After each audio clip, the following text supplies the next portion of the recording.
Pagi, Shalom. Salam dari LA. Hari ini saya ingin kita bahas kontroversi tentang api yang terjadi di LA ini. Apakah itu karena Tuhan murka?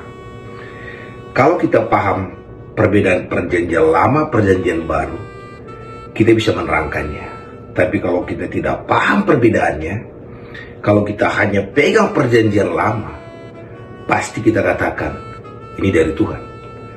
Karena di perjanjian lama itu jelas dikatakan, kalau engkau tidak baik-baik melakukan perintah Tuhan Allahmu, maka segala kutuk ini akan datang kepadamu.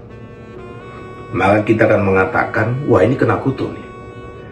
Tapi waktu Yesus datang, terjadi perubahan yang besar.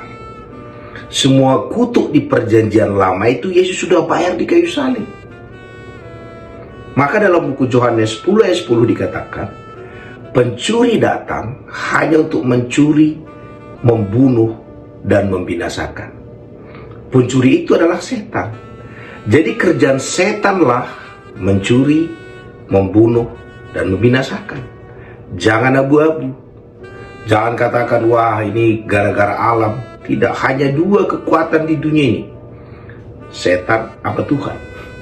Jadi kerjaan dia adalah mencuri, membunuh, dan membinasakan.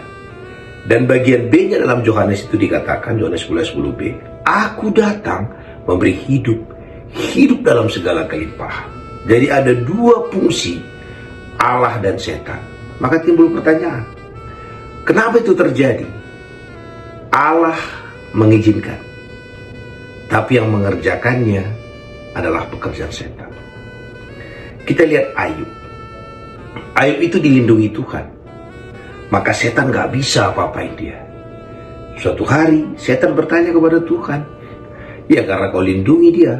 Coba kalau kau tak lindungi dia, maka dia akan menghujat saya. Maka perlindungan itu dicabut. Maka setan mengerjain Ayub. Tapi Ayub tetap percaya kepada Tuhan. Jadi saya ingin sampaikan bahwa semua peristiwa yang ada di dunia ini hanya dua hal, Tuhan lindungi atau Tuhan cabut perlindungannya. Terus kenapa Tuhan cabut perlindungannya? Sebagaimana Ayub tadi, Tuhan izinkan terjadi supaya orang itu beriman kepada Tuhan. Maka kita tidak bisa menghakimi, wah nanti anak pendeta kena kanker, kita bilang, wah itu dia dimurkai Tuhan. Enggak. Dia harus lewatin proses itu. Maka Yesus mengatakan dalam buku Yohanes 16 dikatakan, waktu kamu di dunia ini kamu banyak mengalami penganiayaan, tetapi aku telah mengalahkan dunia. Dan yang bisa mengalahkan dunia adalah iman kita. Artinya, mau kebakaran, mau tidak kebakaran, iman kita tidak berubah. Itu yang Sadrak, Mesak, Abednego katakan waktu dia dilempar ke perapi-apian. Mau Tuhan tolong atau tidak tolong, kami tetap percaya kepada Tuhan. Jadi pagi hari ini, kita sebagai anak-anak Tuhan, jangan pernah katakan itu Tuhan marah, Tuhan murka, tidak. Zaman ini zaman kasih karunia Tuhan. Tuhan datang untuk menyelamatkan kita. Dan pekerjaan setan itu diizinkan Tuhan untuk menguji iman kita. Semua kita akan mengalaminya. Semua kita punya masalah. Baik dia anak Tuhan, baik enggak anak Tuhan, semua punya masalah. Apakah semua dimurkai Tuhan? Tidak.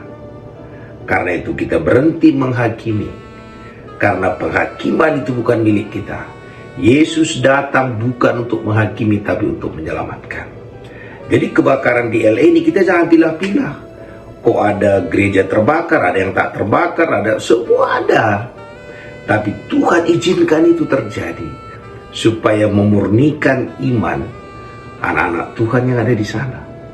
Dan Tuhan sudah katakan pencobaan yang kita alami adalah pencobaan biasa. Dia tidak pernah memberikan pencobaan melebihi kekuatan kita. Kalau itu terjadi, berarti Tuhan anggap kita sanggup melewatinya. Saya pernah ditindih mobil, kepala saya pecah. Kalau bukan gara-gara kecelakaan itu, saya tak datang kepada Tuhan hari ini. Dan bukan Tuhan yang jatuhkan mobil itu, bukan. tapi Tuhan bekerja dalam segala hal mendatangkan kebaikan. Maka Allah juga bekerja di LA itu mendatangkan kebaikan. Karena itu kita anak-anak Tuhan, apapun yang terjadi, khususnya kalau dia pekerjaan pencuri, membunuh dan binasakan, jangan salahkan Tuhan. Karena Tuhan datang memberikan hidup dalam segala kelimpahan. Terpuji nama Tuhan.